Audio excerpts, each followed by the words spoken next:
Welcome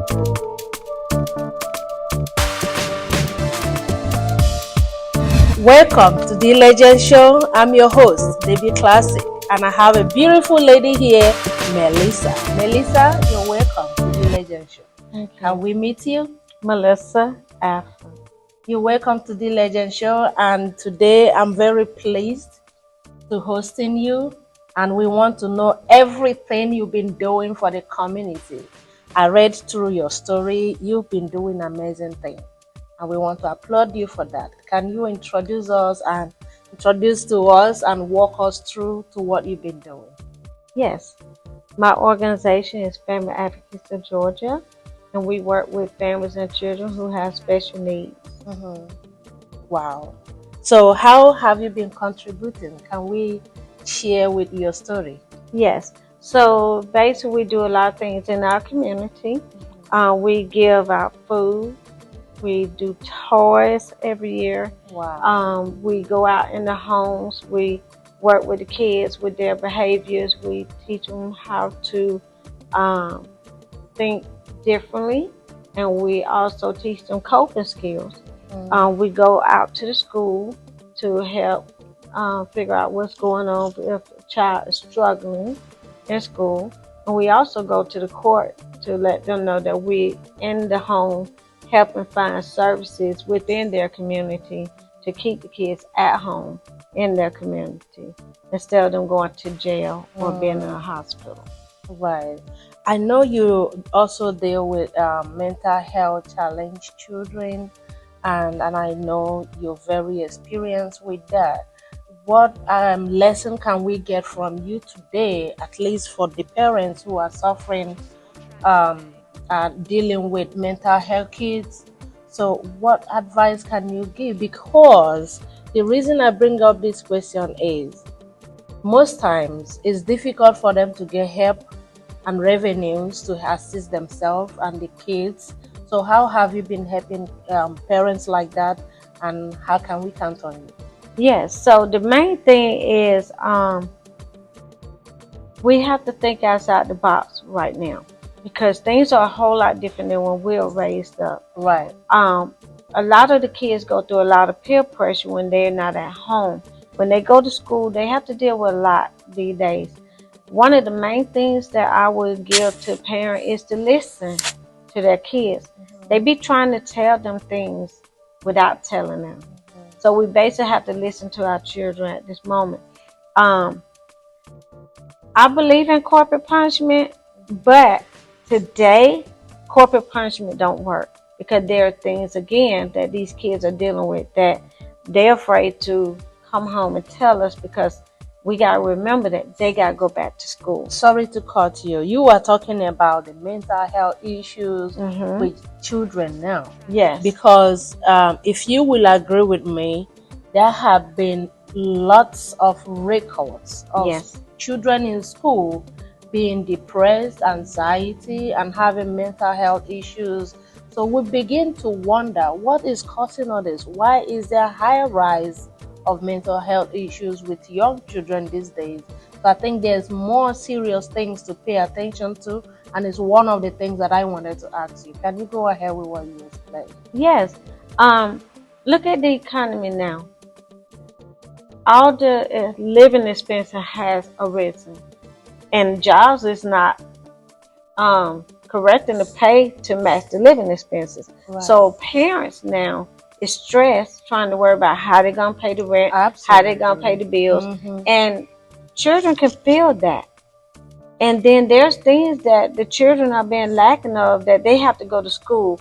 Now they're being bullied by other kids that, you know, they may be wearing old shoes or old clothes, because the parents can't afford to buy new clothes because of how the rising of the living cost is. And the jobs is not paying enough to match that.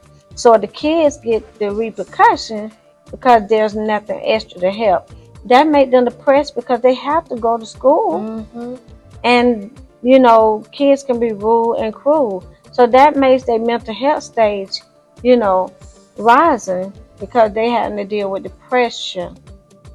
I totally agree with you, because things are becoming more crazy right now financially.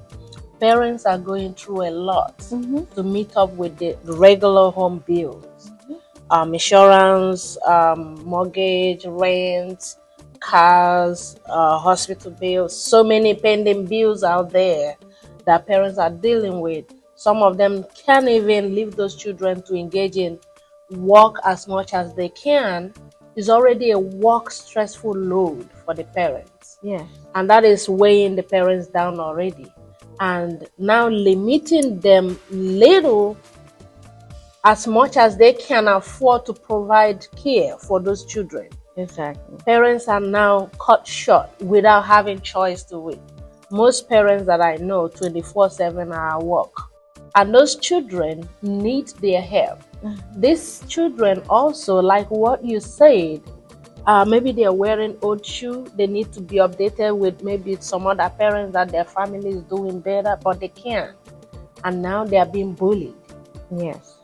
When they are being bullied, what can help them resolve that in their mind is the parent, which cannot even afford to pay their bill. And the children are watching those things and seeing how their parents are suffering. They don't have choice. They may not even mention it to their parents because it will be adding more problem to the parents. So they suppress those things. They're dealing with those in their head. And we also have with mental health is that's why a lot of the kids are committing suicide. That's why we have a high suicide rate as well. I know. And a high crime rate. The kids are going out now stealing things just to have and just to fit in with other kids. They're trying to prove a point, you know, that they can be in a circle, you know. And so, you know, it's just sad right now that no matter what we do as a society, as a community organization, you know, we all are actually suffering right now with the same issue. You know, it just some people can handle it different than others, but unfortunately the kids is getting a bit hit with what's going on in the community. And so, you know, unfortunately, you know, only thing we can do is be there to support the kids, be an outlet for someone that they could come and talk to, because they don't want to tell their parents the things that they are so embarrassed because their family can't do A, B, C, D. Right. They are embarrassed because their parents can't afford to do A, B, C, D. Right. You know, so they need somewhere where they can release their frustration, and for someone as a community person like myself to explain to them, well, look, your family not the only one going through this right now. Right. This is happening over the whole world, that everyone is going through what your family is going through. You know, it's not your parents' fault. If you got a roof over your head, love your parent for it. If you got food to eat, love your family for it, because you don't know what your parent had to go through to keep these things going. So that's where I come in at, and talking to the kids and letting them know, you know. But hearing it from parents is different than hearing it from an outsider. Explaining to them what this world is struggling with. It makes more way different. Yes, way different. They can understand it and comprehend it better. They'll be like, well, Miss Melissa, are your household going through that? Yes. Miss Melissa don't exempt from what you're going through. I have to do the same thing your mother is doing. Maybe work 2 or 3 jobs. Yeah. And, you know, some kids also take up on themselves, you know, going out there working. Just like today, I seen 5 young men in churches working. Do you know how happy that made me? I know. Sometimes when I go to some of the stores, like McDonald's and some of the stores, I see young children working there. Lately, did you notice Walmart even is employing more younger kids, like high school children, more than the adults? I was like, so those children are really coming out to work. It's so nice. Because they want to help their parents. Yeah. They want to help their household. They want to release that pressure of their family. And what would be your advice? Focus right now on talking to this child out there, this boy or girl out there, on how to manage and break free from being a victim of mental health problem or depression as a result of societal problem, school, and pressures from home. My advice right now to the young people is to, if there are jobs out there that are willing to give you a job, even if it's 10 hours a week, take those 10 hours a week. Learn all the skills that you can learn now.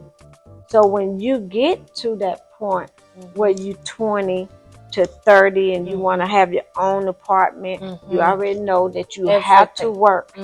You always have those skills embedded in you to be able to manage, take care of yourself, make sure that you have everything that you need, and help your parents pay a bill. Say, hey, here's $5, here's $10. It will go a long way. Because you never know when that parent is $5 or $10 short. I know. On that light bill. Imagine how that parent will feel. Yes. So, I mean, it just, the little things, I always say the little things count. Take your parent out to dinner. Right. Take your parent, get them a spa certificate, voucher. Oh my goodness. The little things that count. That can change a whole lot in their mind, in their brain. Yes, when your parents come in, if you playing that video game, stop. Go run some bath water for your parent. I always say, I love bologna and Spam. Fist of Spam sandwich, bologna sandwich. Pick up the little things that your parents like. Have that sandwich. It's the little things that count to help your parents, so they won't have to come from a hard job and cook for you. Right. Fend for you. Right. Adding to the pressures. Adding to the pressure.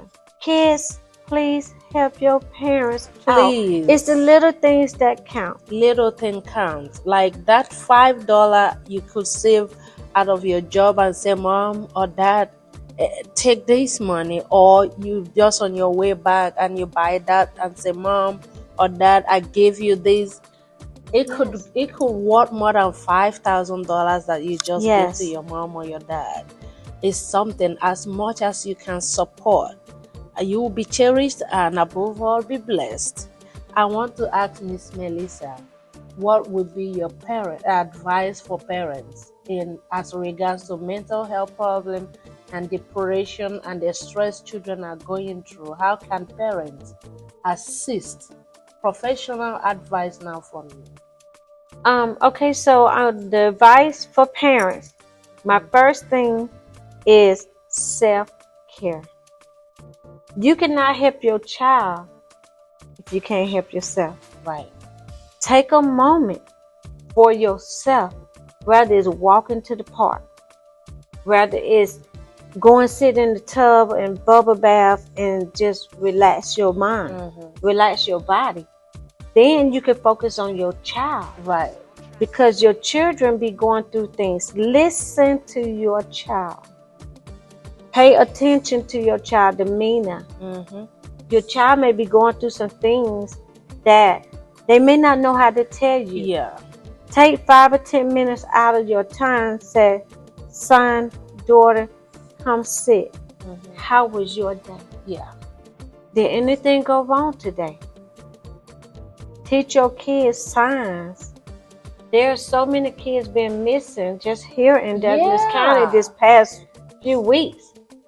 Let your kids understand that no matter who it is, it can be relatives. Be aware of your surroundings. Right. Be aware of your family member. Because some people may not be good themselves. And you won't know. And you won't know until something happened to your baby. Yes. Pay attention. Listen. Get them the help that they need. Do not be embarrassed that your child is struggling. Your child not the only one struggling. Right. Get that baby some help. No matter who it is. Find out who you trust, or ask that child, do they know who they trust to talk to? If they can't talk to you, ask them who they feel comfortable talking with. To, yes. And get them to help reach out to your church, reach out to your family, friends.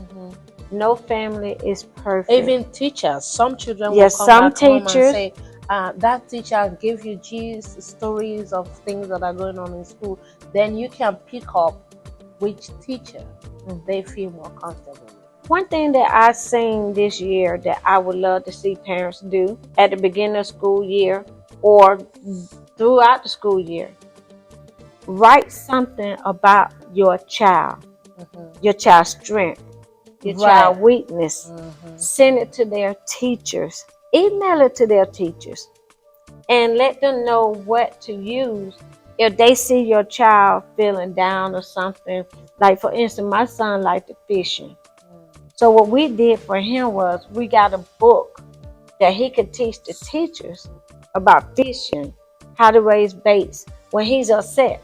All you gotta do is say, hey Johnny, what did you go fishing this weekend?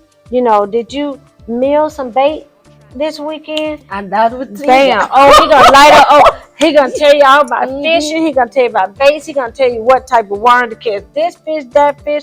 Find your child weakness. Right, Miss Melissa, you have a point. Send it to their teachers when they see them down. Talk about it. Some girls, you know, love fashion, but nobody think they're pretty. Right. Talk to them about, hey, I like your outfit. That looked nice today. You know, it's okay to tell them that. You know, it's okay. Even with boys like fashion, but people think that they will be gay if they're fashion. But no, show them pictures of celebrities that's into fashion. So, hey, you can do it too. And then some kids may feel like they overweight. We have overweight models. Oh, right. Let them know that you can do it. You can do it. And have them write things about their dream goals. Even though younger kids in elementary and middle school, they have goals on what they want to be when they get older. Right. Work that in their plan. In their mind. And so they could put in their mind that they can do it. And that's my advice to parents, is work on their kids' strength. Right. When you see them down, talk to them, see how their day going, and see what they want. You know, sometimes I understand that the way I was raised is about children stay in children's lane. But today is a different world. Ask the children their opinion. They may shock you and say some things that you'll be like, telling you, I didn't even think about that. You know, that's a good idea. Let them know that their voice matter, because these kids are a lot smarter now than they was back in the day. Right. And they see and they learn and they pick up, and they may shock you and say, and you be like, you know what? Right. You're right. There's something that I also noticed that I would like to talk to you about and see what you can advise on. Kids these days, they have a lot of workload from school.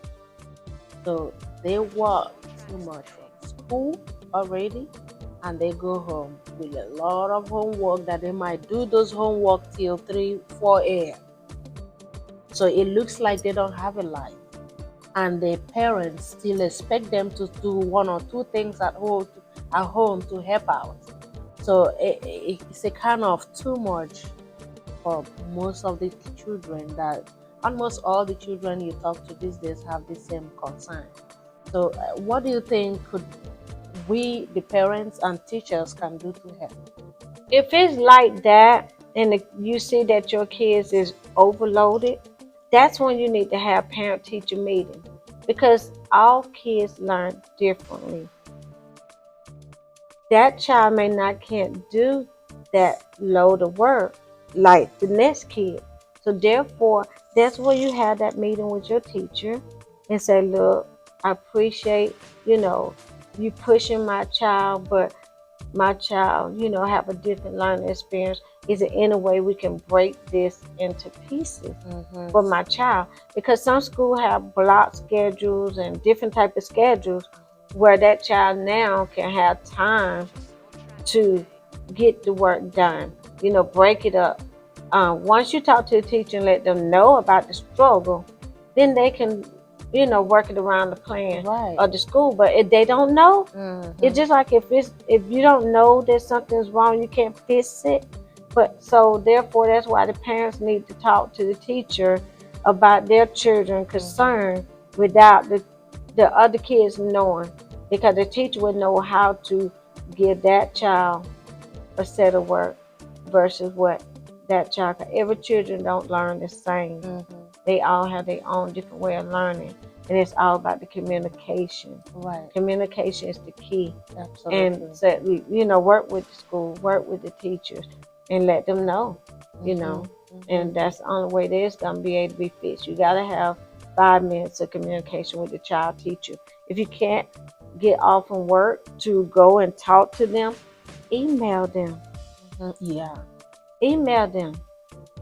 Call, leave a message, say, hey, can you call me? Some teachers will work past the hours just to take a phone call from a parent that they see that is concerned about their children. And when you email them, that also helps with the teacher schedule. So it works around everybody's schedule to help that child. Again, that communication is the key. Again, I would like to draw your thoughts back again to parents, because we are the owners of those children and they are more important to us. So back to parents, in regards to mental health issues and this struggle with children, we need to advise parents, or even have conferences and some type of ways we can use to advise parents and talk to parents professionally on how to deal with children these days. They are already in peer pressure from school, from friends, and from society, from a lot of workload, from home pressure too, from economic problems. So children have a lot going on with them, and there's a pressure for them. And remember, we parents, we also have some goals and expectations that we want from them. So those are too much already for them, and they got to meet up with them. So how do we parents come in and be more aware of this mental health problem? Because you can't take care of what you're not aware of. So what are the part of the experience you can give us as to creating the awareness and how to take care of it? Yes. Okay. So there is this thing called the state of Georgia. And with the state of Georgia, they have parents like us, and I'm part of that organization where we have support groups throughout the whole state of Georgia for parents who are raising children with mental health challenges. So if you are in a different county, there are resources that we can provide to link you up with the organization or a different group where you can go and get that support from parents. It's all over the state of Georgia right now.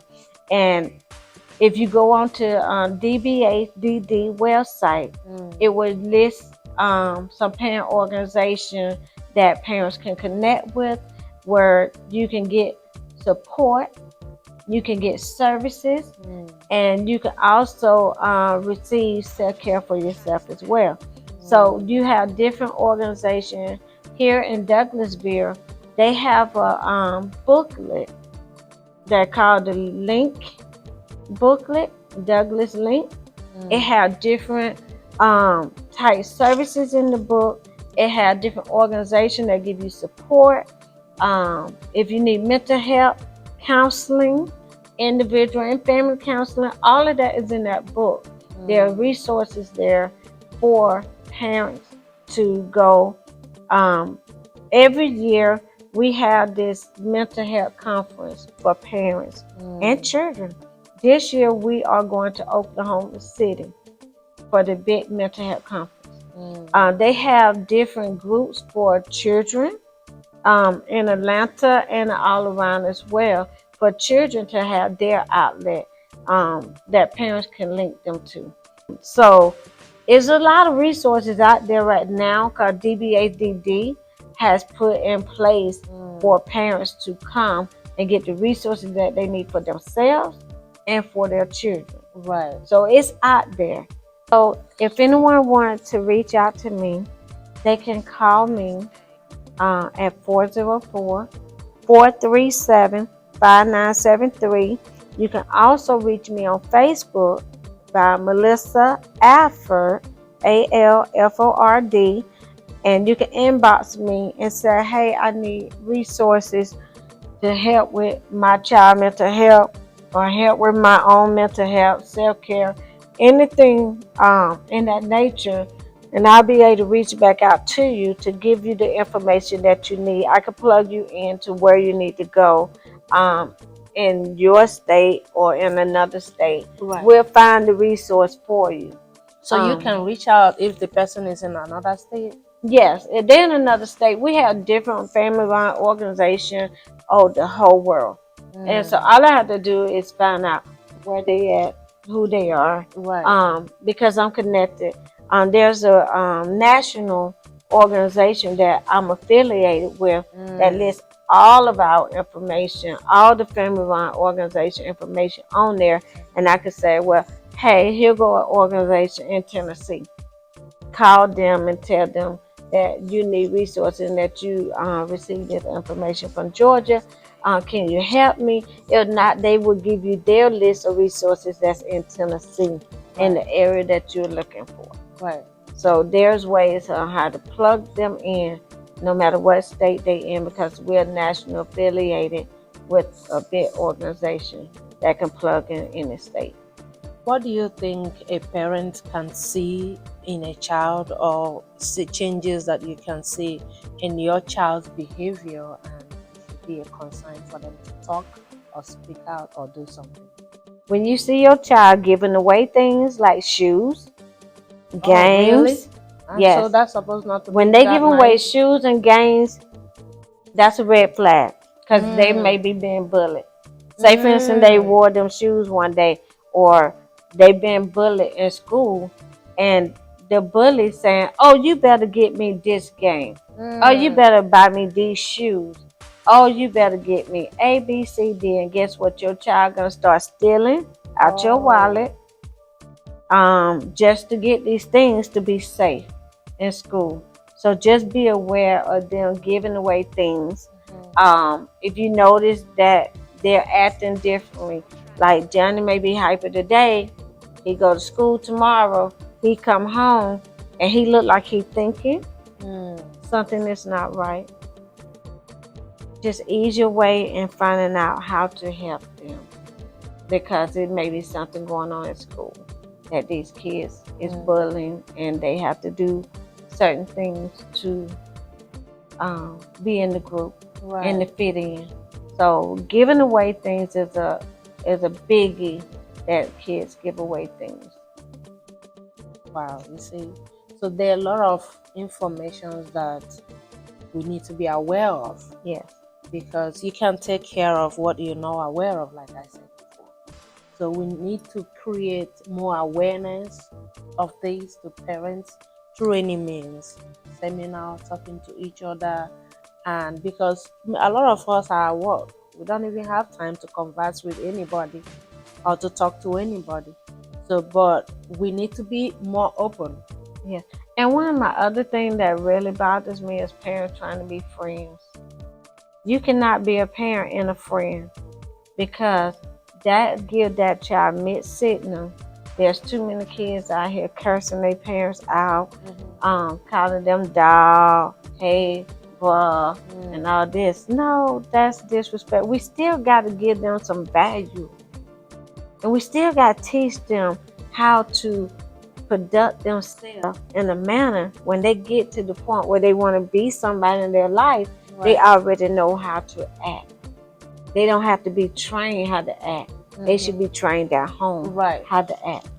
You know, it's a way on how to communicate with your kids and love them, but you got to teach them at home, because when I go out to teach them social skills, what good is they going to do when they back at home doing the same thing that I came in to try to fix? I can't fix what when I'm throwing them back in the same environment. Right. So I need the parents to not be their friends and teach them life skills at home. Love them, but teach them life skills. Teach them how to conduct themselves in a way by using their strength. Saying, hey, Johnny, you can't be this if you acting like this. Right. Someone had told me once that you got to dress like the money that you want to get. Really? If you want money, you got to dress like you want it. And just last week, I work for Delta Airlines also. So it's young folks on there, and they was talking about relationship, why they keep getting into bad relationship. Well, parents, teach your children, your young girls, how to dress. The way you dress is what you attract. If you're going to wear the booty shorts, guess what you're going to get? If you want someone to respect you and call you by your name, then you got to dress the way you want the response. The boys, if they wear their clothes a certain way, from what I am hearing, I'm learning too. Since the pandemic, I have learned a lot about the boys with the pants down and the this and that. You got to teach your kids how to go after what they want by the way they are dressed. How they teach your kids how to present themselves in the way they want someone to respond to them. If they dress a certain way, they send in a certain signal that they do not want. Absolutely. Dressing is the first introduction. Yes. And parents, you got to learn how to dress too now. People think that my dressing don't define who I am, but it may not be who I am. But my dressing is my first presentation.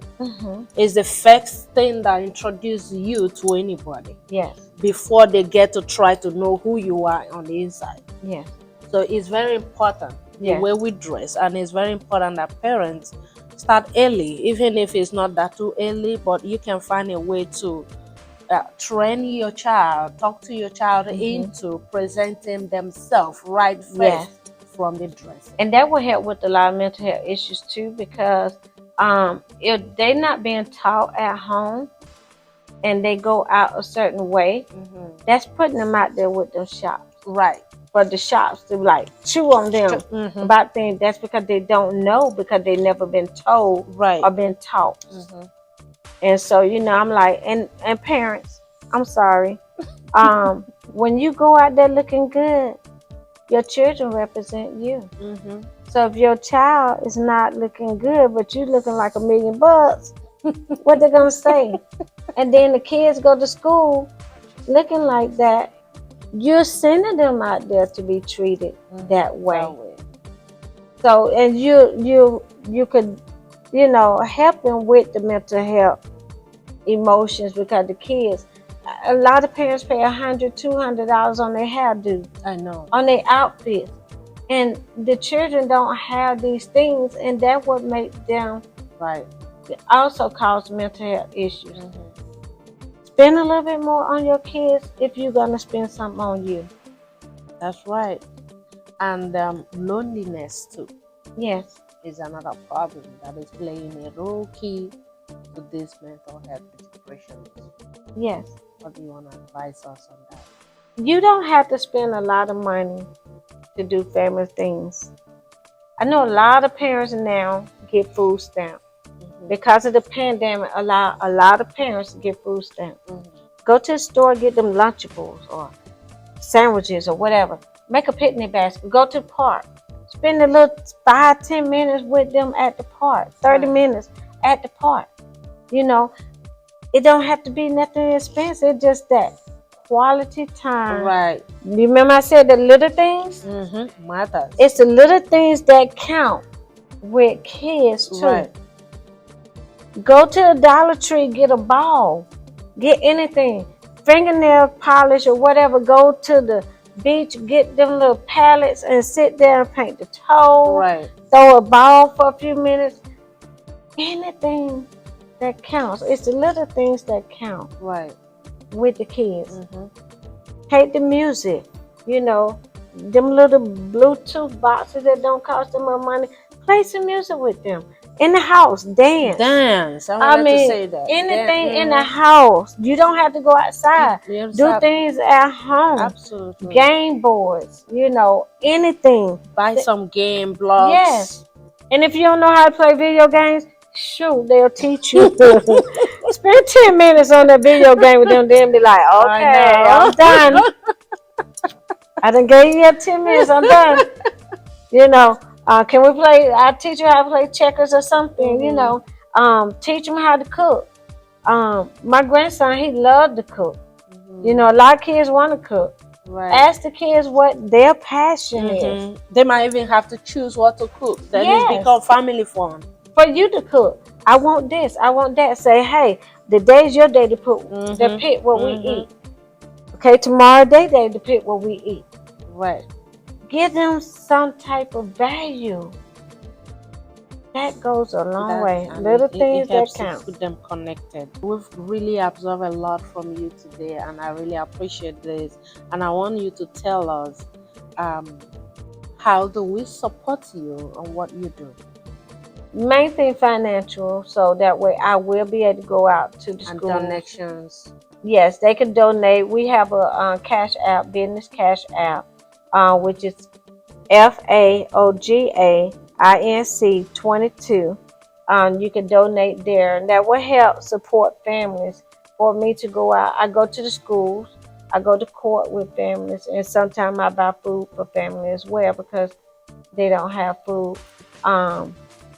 And then we may need volunteers if we get enough toys to give the families, or we'll deliver it to them. And, you know, having financial help will help us do all of that. But that's the main thing, the financial to help, because some parents are not able to pay. Right. And we don't do Medicaid billing and none of that.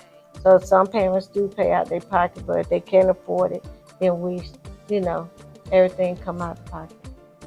So your Miss Melissa been involved in all this whole thing, doing it together by herself and her team, helping the community and families that need help, mental health issues, autistic children, and helping families that are in need. And if you need her services, you can feel free to reach out. She is available anywhere you are, at any state you are, so she can advise you on how you can get resources to help yourself, your child, or any member of your family. If you are listening to us and you know someone who might need help, you can reach out or share this video so the person can watch and listen to her or plug in. She is always ready to help you all. And of course, she also needs help, support, in order to keep powering on to support the community. At this point, I would say, Miss Melissa, you are highly honored, and we appreciate you for being on this show today. And again, this is the People's Show, and we appreciate you having me today. Thank you.